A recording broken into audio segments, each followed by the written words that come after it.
In the land of Muguland, where brotherhood once bound tribes, a storm was brewing. Unity turned to discord, peace to conflict, and dreams to despair.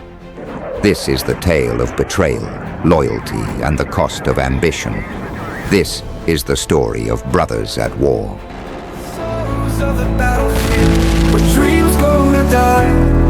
The land soaked in tears as the fallen light. For the power and the glory, leaders make their stand, while brothers fall to brothers, staying in the sacred land. As the sun rose over Muguland on the morning of October 1st, 1960, a new nation was born. It was a country of diverse cultures and traditions, a land of many tribes and languages united by a shared history and a dream of independence. For centuries, the people of Muguland had lived in relative peace with their neighbors, each tribe governing itself according to its own customs and traditions. But beneath the surface, there were long-seated suspicions and grievances, informed by years of intertribal wars and struggles for power. At the time of independence, Muguland was a nation without nationals. Each tribe identified first with its own people and traditions before loyalty to the nation of Muguland. The Awosas in the north, the Yorobawa in the southwest, and the Okorobians in the southeast each had its own system of government, its own language and culture, and its own way of life. Despite the differences between the tribes, there was a shared sense of hope and optimism for the future. The struggle for independence had united the people of Muguland, and they looked forward to building a new nation free from the shackles of colonialism. But the challenges of nation building would prove to be daunting. The new government would have to find a way to balance the interests of the different tribes, to address the grievances of those who felt marginalized, and to create a sense of national identity and loyalty. As Muguland celebrated its independence, the future was uncertain, but the people were determined to make their nation a success. They knew that the road ahead would be long and difficult, but they were ready to face the challenges together as brothers and sisters in a new nation. This was the condition in which Britico finally granted the geographical area known as Muguland independence. From the sequence of events leading to independence in the nation, it was clear that Muguland was a keg of gunpowder. It would take very little to set these brothers at each other's throats. So it was no wonder that tensions began to rise as several factors collided to create the perfect storm that was to set brother against brother, sister against sister, and lead to the loss of millions of people in this newly liberated country. One of the main causes of the conflict was the refusal of the government to honor the peace accords between the tribes. Despite several attempts at peace talks, the government consistently failed to address the underlying issues that fueled the conflict, including ethnic and religious tensions, economic inequality, and political disenfranchisement. Another factor that contributed to the conflict was the creation of new states from the 4 regions of Muguland by General Ironside, who had taken over power in a military coup. This decision by the government further exacerbated the ethnic and regional tensions that already existed. Some tribes felt that they were unfairly marginalized and excluded from the new states, while others believed that their interests were not being adequately represented. The lack of a secession clause in the constitution of Muguland also meant that tribes that were dissatisfied with the government could not peacefully secede from the kingdom. This lack of autonomy and representation was a source of frustration for many people, especially those in the south. The uncontrolled violence against the Okorobians through pogrom after pogrom from the Awosas in the north. This further fueled the divisions between the north and south, as people from the Okorobia tribe felt targeted and marginalized. Other seeds of conflict were sown in the 1960s, with the country's independence from Britain. The newly formed government was plagued by corruption and mismanagement, which led to economic instability and political unrest. The military stepped in and took control of the government, but this only exacerbated the divisions between the north and south. As the political situation worsened, violence erupted across the country. Ethnic tensions between the Awosa people of the north and the Okorobians people of the south boiled over into violent clashes, resulting in the deaths of thousands of people. In the midst of this chaos, a group of Okorobia military officers staged a coup, overthrowing the government and establishing a new regime. This coup led to the killing of many officers of the Awosa tribes.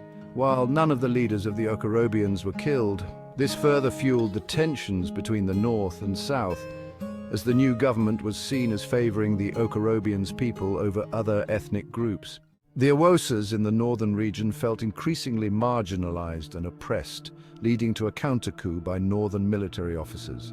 This sparked a wave of violence and reprisals against Okorobia civilians in the north, which forced many of them to flee to their homelands in the east with little more than the clothes on their backs after years of working and doing business among the Awosas in the north. The seeds of conflict had been sown, and it would take a great deal of effort, catastrophic loss of lives, before peace found its footing in Muguland as a whole. Episode 2, The Return of Okorobian Diaspora. Before the Muguland Civil War, there was a mass migration of Okorobians back to their homeland from the Awosa region in the north and the Yorobawa region in the west. It was known as the Return of the Okorobians, and it was a significant as well as an unforgettable event in the history of Muguland. The reasons for the Great Return were many. The Okorobians, one of the largest ethnic groups in Muguland, had been living in other parts of the country, particularly in the Awosa region in the north and the Yorobawa region in the west, where they had established businesses and homes. But their presence was not always welcomed by other ethnic groups, particularly the Hausa Fulani, who were dominant in the region. The Okorobians are generally seen as being very aggressive, overly industrious in business, and prone to dominating any areas they have settled in any region of country they found themselves. Due to their proclivity to acclimatize easily and dominate any economy with their shrewd business practices, many of the tribes in Muguland were always suspicious of Okorobians and often delight in any opportunity to put them in their place at every little provocation. In a part of Black Africa where ethnic groups were naturally suspicious of each other, the suspicion of the Okorobians and violent xenophobia against them was much higher than normal. In a twist of irony, many of the other tribes in Muguland would often accuse the Okorobians of doing to the other tribes exactly what they were doing to them. They were often accused of keeping their own lands to themselves, while they preyed on the ancestral lands of other tribes. Tensions between the Okorobians and the Awosas had been simmering for years, and in 1966 they boiled over into violence. The northern region erupted in riots and pogroms, with many Okorobians targeted for their perceived wealth and success. The violence was brutal and indiscriminate, and many Okorobians lost their lives and livelihoods. Many of their shops were burnt at will, and their houses ransacked with impunity, often with the law enforcement officers of the Awosas looking on in amusement. Faced with this situation, many Okorobians decided to flee from the north and return to the safety of their homeland in the southeast. It was a difficult decision for many, as they had built their lives and businesses in the north and had to leave everything behind, but they knew that their safety and survival depended on it. The journey back to the southeast was often arduous and dangerous. Many Okorobians traveled on foot, carrying only what they could carry on their backs. They walked for miles under the scorching sun, sleeping under trees at night, and relying on the kindness of strangers for food and water. For most of them, the return journey was made even more difficult by the fact that the government at the center was not supportive of the Great Return. The government feared that the mass movement of people would destabilize the country and devastate the economies of the localities they were fleeing from, so they did not provide any serious assistance to the Okorobians. Despite these challenges, the Okorobians persevered, driven by a sense of determination and a desire to return to their homeland. When they arrived in the southeast, they found that their return had a profound impact on the region. The sudden influx of people put a strain on the resources of the region, and there were shortages of food and housing, but the Okorobians were resilient and resourceful, and they quickly began to rebuild their lives. They established new businesses and farms, and their skills and hard work helped to boost the economy of the region. As they started over from scratch in their familial home, many Okorobians were full of resentment at the treatment they had received from the other tribes in Muguland, and began to wonder aloud if it made any sense for Okorobians to remain in the political contraption called Muguland. The Great Return also had a significant impact on the Muguland Civil War. When the war broke out, the Okorobians were able to draw on the strength and unity that they had developed during their journey back to the southeast. They were a proud and resilient people, determined to defend their homeland against all odds. As they prepared for war, the Okorobians shared stories of their journey back home, reminiscing about the hardships and the camaraderie that they had experienced. These stories helped to humanize the conflict, reminding everyone that the war was not just about politics and power, but also about the lives and livelihoods of real people. I remember the long journey back home, one Okorobian soldier said to his comrades, the heat, the hunger, and the thirst, but also the sense of camaraderie that we shared. We were all in this together, and we knew that we would survive no matter what. Another soldier nodded in agreement. Yes, and that is the same spirit that we will bring to this war. We are a strong and resilient people, and we will fight to defend our homeland. The Great Return was a difficult and challenging event in Muguland history, but it also showed the strength and resilience of the Okorobian people. They were able to overcome incredible challenges, and their return had a significant impact on the region, both economically and culturally. The Okorobians brought with them a wealth of knowledge, skills, and traditions that helped to shape the culture and society of the southeastern part of Muguland.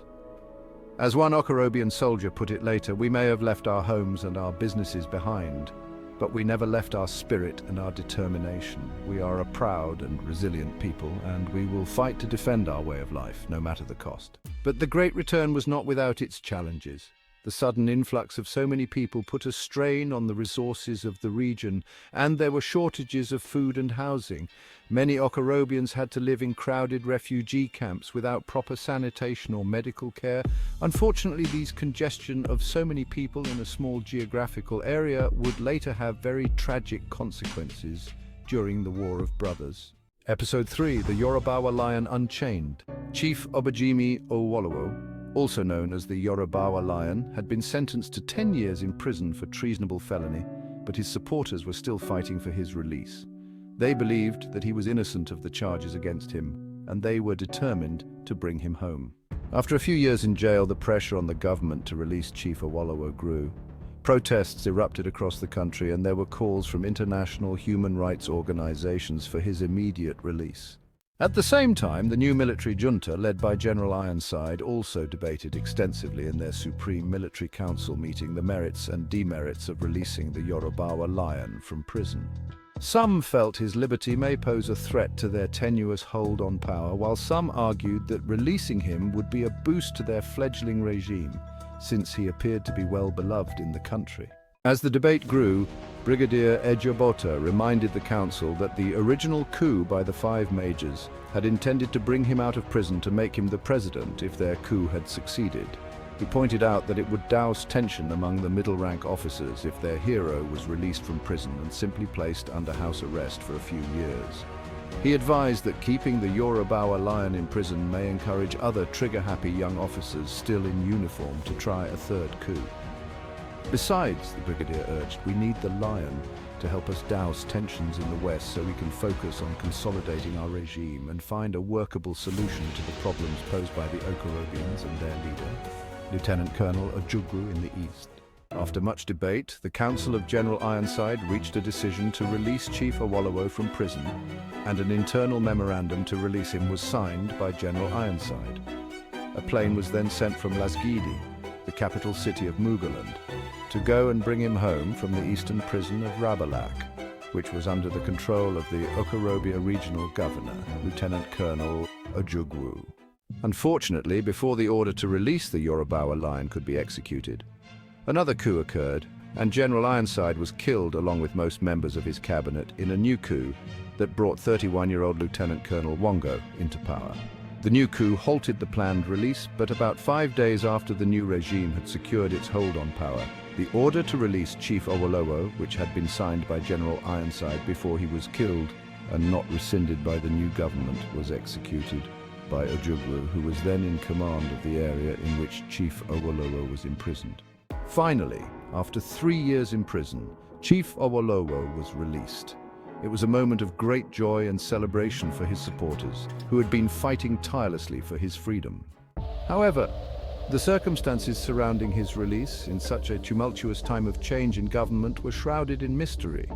Some said that it was the result of secret negotiations between Chief Awolowo and the government. Others claimed that it was due to the pressure of international public opinion. Some said it was facilitated by General Ojukwu to serve his own purposes, while others were sure it was General Wongo who signed the release order and not General Ironside. Whatever the truth behind the release of Chief Awolowo, one thing was certain: the decision to release Chief Awolowo had come from the highest levels of government. The new military head of state, General Yabuku Wongo, had reportedly ordered the original order for his release to be executed as a gesture of goodwill to his tribesmen at a time he needed the support of the Yorobawas to consolidate his hold on power after executing most of the senior Okorobia officers during his coup. But there was still the matter of how to get Chief Awolowo out of prison and back home safely. He was being held at the Rabalak prison, which was under the control of the Okorobian leader, Lieutenant Colonel Ojukwu, who is still smarting at the large-scale murder of officers from his tribe and has not yet accepted the leadership of General Wongo as the new head of state. In the end, Lieutenant Colonel Ojukwu, who had been appointed the governor of the Okorobia region by his kinsman General Ironside before he was killed in the military coup, honored the original order of release signed by General Ironside and made the arrangement for Chief Awolowo's release from the Rabalak prison. He also found it easy to comply with the release order because he had a personal relationship with Chief Awolowo and had his own agenda in seeing that Chief Awolowo was released from prison. On the day of his release, Chief Awolowo was escorted out of prison by Lieutenant Colonel Ojukwu's men. They informed him that arrangements had been made to fly him down to Laskidi to meet with the new head of state, but they first had to take him to Lieutenant Colonel Ojukwu's office for a brief meeting. It was a moment of triumph for Chief Awolowo and his supporters, but it was also a reminder of the political divisions and tensions that still existed in Muguland. Despite the release of Chief Awolowo, the country was still grappling with the simmering anger of the tribes and chaotic state of the government that had witnessed 3 coups in less than 2 years while he was cooling his heels in prison. He knew the newly independent Muguland nation was still on very shaky legs and would need delicate handling if the whole thing was not going to blow up in their faces. Chapter 4.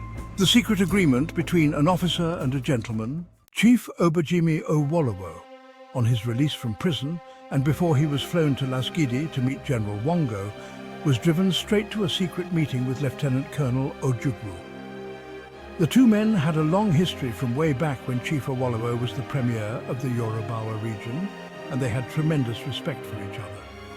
Both Lieutenant Colonel Ojukwu and Chief Awolowo were highly respected visionaries who had grand visions for the new Muguland Republic. One was an officer in the army, and the other was a gentleman of the bar. But they were both well-read, highly cerebral, and deeply philosophical on the issues of the new Muguland nation. Still, the events that were rapidly unfolding in the nation made everyone wary and suspicious of the motives of all others.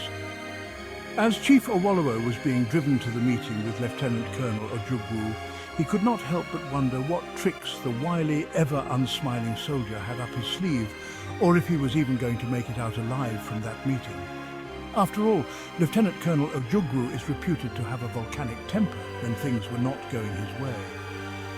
Ever the philosophic man, Chief Awolowo shook his head, settled back in his chair and said to himself, "I will find out soon enough what he wants from me." Chief Awolowo arrived at Lieutenant Colonel Ojukwu's home, and they settled into a private room to talk. The air was thick with tension, but both men were determined to put their mutual suspicions aside and discuss serious matters of state on each other's mind. After the usual African pleasantries, an offer of kola nuts and palm wine, which his guest graciously accepted, though Awolowo was a known teetotaler, Lieutenant Colonel Ojukwu opened up. "Chief Awolowo, I know we have had our differences in the past," Lieutenant Colonel Ojukwu began, "but I believe that we can work together to bring about a better Muguland." Lieutenant Colonel Ojukwu then went on to explain his misgivings about the current situation in Muguland and how many of his tribal brothers have been murdered by General Wongo in retaliation for the first coup and counter-coup that killed many Awosa officers. He explained that his kinsmen were also being killed in Awosa region with the tacit permission of the federal government in Laskidi. He also mentioned that General Wongo was not the most senior officer in the military and should not have been made the head of state by new coup plotters. He freely admitted he was having problems respecting and accepting the authority of the new head of state who was junior to him at the academy. Chief Owolowo listened carefully as Lieutenant Colonel Ojukwu vented his grievances, and then outlined his plan to take the Okorobians out of Muguland to form their own country, if General Wongo continued to do nothing while his people were being annihilated. Ojukwu said he wanted to see a Muguland that was united and strong, but he also understood the concerns of his Okorobian people. He pointedly told Chief Owolowo that it appeared to him that a secession was inevitable if things continued to spiral as they were, with his people being slaughtered up and down the new nation. When Lieutenant Colonel Ojukwu was done, Chief Owolowo empathized with his concerns and agreed that something had to be done, or the Okorobians would be justified in leaving the Union to found their own country. He acknowledged that as a Democrat himself who believed in the concept of one Muguland, as long as there was fairness and equity, he also believed that people deserved to decide their own destiny if they were no longer satisfied with the status quo. Chief Owolowo then went further to say, "If the Okorobians were forced to secede, then I may also be forced to take the Yorobawas out of the Muguland Union." Chief Owolowo then concluded on a positive tone, "But I hope that it doesn't come to that. I still believe we can all find a way to remain together as one nation." Lieutenant Colonel Ojukwu was taken aback by Chief Owolowo's words. While he was hopeful that Chief Owolowo would be sympathetic to the travails of the Okorobians, he had not expected he would indicate his willingness to also take the Yorobawas out of the Union, if push comes to shove. He had always seen Owolowo as a formidable political adversary, but now he saw a man who was willing to put fairness for all tribes and the interests of Muguland above his own ambitions. "Thank you, Chief," Lieutenant Colonel Ojukwu said, after he recovered from his shock at the candid words of Chief Owolowo. "I appreciate your honesty and your willingness to work with us. We will do everything in our power to avoid secession, but it's good to know that we have your support." Before ending the meeting, Chief Owolowo also made it clear that he could not make any firm commitment on the position of the Yorobawas on the issue of possible secession at that time, since he was just coming out of prison. He told Ojukwu, "General, as you know, everything is still in a state of flux for me, and I would continue to revise my position and the position of the Yorobawas as things continue to develop in the nation, and as I meet with all the other leaders and stakeholders in the Yorobawa land. You know, I cannot decide anything without the agreement of my people." Lieutenant Colonel Ojukwu nodded that he understood perfectly and that Chief Owolowo is not giving any binding commitment to any course of action the Okorobians may take. With that, the two men shook hands, ending the meeting. Chief Owolowo left feeling hopeful that they could find a way to move forward together. But as the weeks passed, it became clear to Lieutenant Colonel Ojukwu that Chief Owolowo had no intention of moving his people in the direction of secession, as he had hoped or assumed. While Ojukwu continued to escalate his rhetoric of secession for the Okorobians as an option, Chief Owolowo continued to speak about the importance of a strong united Muguland nation. In the end, the Yorobawas refused to support the Okorobian cause, and the Okorobian region ended up going the secession road alone, with tragic consequences for them and the whole nation. While Lieutenant Colonel Ojukwu himself never held the ultimate refusal of the Yorobawas to declare their own secession after he declared the Republic of Okorobia against Chief Owolowo, news of that gentleman's discussion filtered out, and many Okorobians felt betrayed by the Yorobawas.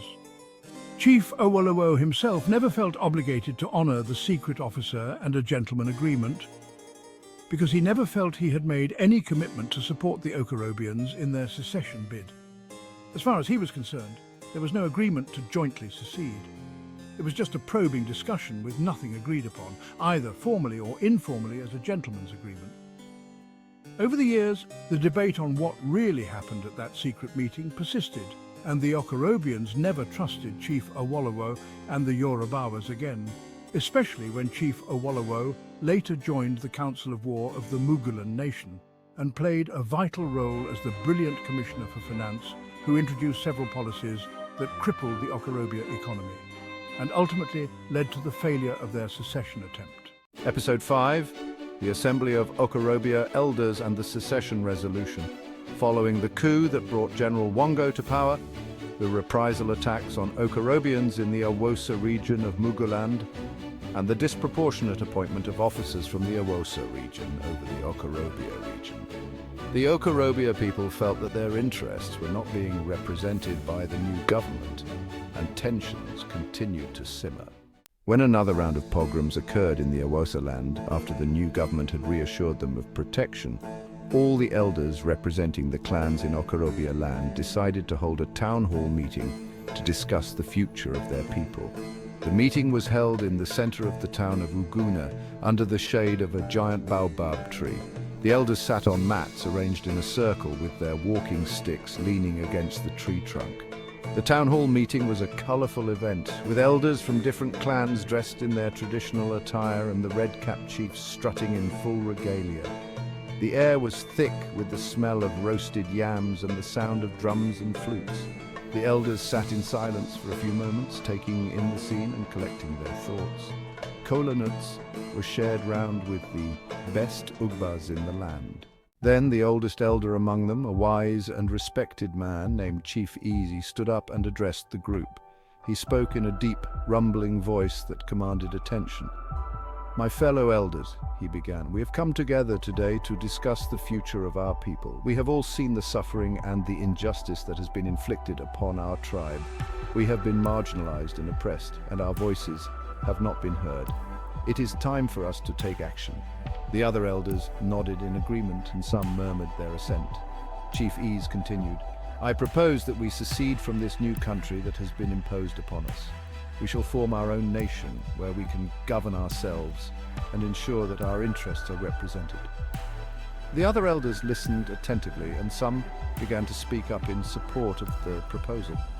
They talked about the injustices that had been inflicted upon their people, the lack of representation in the government, and the need to protect their cultural heritage. As the discussion continued, a new character, a young and idealistic elder named Obina, spoke up against the proposal. He counseled the elders against going to war, arguing that violence would only lead to more suffering and bloodshed. "We should not rush into this decision," Obina said. "We should try to find a peaceful solution to our problems rather than resorting to violence." However, the other elders were not swayed by Obina's arguments. They saw him as a coward who was afraid of war, and they dismissed his concerns. "Peaceful solutions are for the weak," one elder said. "We must be ready to fight for our independence, no matter the cost." The other elders nodded in agreement, and some murmured their assent. Despite Obina's objections, the elders reached a consensus. They would secede from the new country and form their own nation, which they would call Okorobia Nation. However, they also knew that their decision would not be accepted peacefully by the government, and they were prepared to fight for their independence. "We must be ready to defend ourselves," Chief Ease said. "We must train our young men and women in the ways of war. We must prepare for battle." The other elders nodded, and some murmured their assent. The decision to go to war was not made lightly, but the elders knew that it was necessary for the survival and prosperity of their people. They hugged each other and shook hands, their faces serious and determined. Just then, a tall, imposing figure stepped forward from the crowd of elders. It was Major General Chukwuma Ojukwu, a renowned military leader who has more or less become the face of the Okorobians in the new military dispensation in the wake of the military coups in Muguland. "I hear that you have decided to go to war," he said in a booming voice. "If that is your decision, then I will lead you. But you should know in advance that all I can promise you on the way to freedom is sorrow, tears, and blood. The Muguland nation is not going to let us go peacefully, and we must be ready to bleed and die to claim what is ours. Are you all ready for that?" The elders looked at each other, taken aback by the general's words. They had not expected such a sobering statement from someone they had hoped would lead them to victory. But the general continued, "If you are willing to pay the price for your freedom, then I will be with you every step of the way. We will fight with all our might, and we will not give up until we have achieved our goals." The elders nodded solemnly, realizing the gravity of the situation they had just agreed to. They knew that going to war was not going to be easy, and that there would be many sacrifices along the way. "We understand," Chief Ease said. "We are prepared to do whatever it takes to secure the future of our people." The other elders nodded in agreement, and some murmured their assent. Finally, in order to formalize their decision as a people, the elders then proceeded to pass the following resolutions on behalf of all Okorobians, living or dead. We, the chiefs, elders and representatives of Eastern Muguland, gathered at this joint meeting of the Advisory Committee of Chiefs and Elders and the Okorobian Consultative Assembly, do solemnly declare as follows. Whereas we have been in the vanguard of the national movement for the building of a strong, united and prosperous Muguland, where no man will be oppressed, and have devoted our efforts, talents and resources to this end. Whereas we cherish certain inalienable human rights and state obligations such as the right to life, liberty and pursuit of happiness, the right to acquire, possess and defend property, the provision of security and the establishment of good and just government based on the consent of the governed. Whereas in practical demonstration of these beliefs, our people settled in other parts of Muguland, served their country in many capacities and contributed immensely to the growth and development of Muguland. Whereas we are living witnesses of injustices and atrocities committed against Eastern Muguland, among which are the premeditated murder of over 30,000 of our innocent men, women and children by northern Mugulians, the calculated destruction of the property of our sons and daughters, the shameless conversion of 2 million Eastern Mugulandans into refugees in their own country. All this without remorse. Whereas in consequence of these and other acts of discrimination and injustice, we have painfully realized that the Federation of Muguland has failed and has given us no protection. Whereas in spite of these facts, the government and people of Eastern Muguland have persisted in their efforts to find a practical and just solution that would preserve the continued existence of Muguland as one corporate unit and restore peace and confidence, as demonstrated by the initiative of our military governor in getting all the military leaders together at Aribu, Ghana, whereas the hopes which the Aribu Agreement engendered have proved to be misplaced and have been destroyed by a series of acts of bad faith and distortions, and finally by a refusal on the part of the Laskidi government to implement these and other agreements, notwithstanding the fact that they were freely and voluntarily entered into. Whereas the Federation of Muguland has forfeited any claim to our allegiance by these acts and by the economic, political and diplomatic sanctions imposed against us by the so-called federal government, and whereas the object of government is the good of the governed and the will of the people its ultimate sanction. Now, therefore, in consideration of these and other facts and injustices, we, the chiefs, elders and representatives of all the 20 provinces of Eastern Muguland, assembled in this joint meeting of the Advisory Committee of Chiefs and Elders and the Consultative Assembly at Enugu this 27th day of May, 1967, hereby solemnly mandate His Excellency Lieutenant Colonel Chukwuma Ojukwu, Military Governor of Eastern Muguland, to declare at the earliest practicable date Eastern Muguland a free, sovereign and independent state by the name and title of the Republic of Okorobia. Resolve that the new Republic of Okorobia shall have the full and absolute powers of a sovereign state and shall establish commerce, levy war, conclude peace, enter into diplomatic relations and carry out as of right other sovereign responsibilities. Direct that the Republic of Okorobia may enter into arrangement with any sovereign unit or units in what remains of Muguland or in any part of Africa desirous of association with us for the purpose of running a common services organization and for the establishment of economic ties. Recommend that the Republic of Okorobia should become a member of the Commonwealth of Nations, the Organization of African Unity, and the United Nations Organization. Recommend the adoption of a federal constitution based on the new provincial units. Reaffirm His Excellency's assurance of protection for the persons, properties, and businesses of foreign nationals in our territory.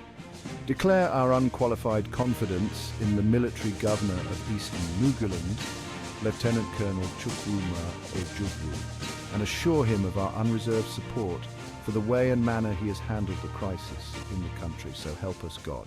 The solemnity of the moment was palpable as the elders signed the declaration, each signature a testament to their unwavering commitment to the cause of Okorobia nation. The air, once filled with the sounds of celebration, now carried the weight of the responsibility they had undertaken. As the meeting concluded, the elders stood together, their faces etched with resolve. They understood the difficult path that lay ahead, but they were united in their determination to see their people free. With Major General Chukwuma Ojukwu at their helm, they were ready to embark on the journey toward independence, fully aware of the sacrifices that would be required, but steadfast in their belief that freedom was worth any price. And with that, the Assembly of Elders came to a close. The elders dispersed, each returning to their respective clans to begin preparations for the coming conflict. In the ashes of war lies a lesson etched in blood. The ties that bind can be undone by the hands of pride and fear.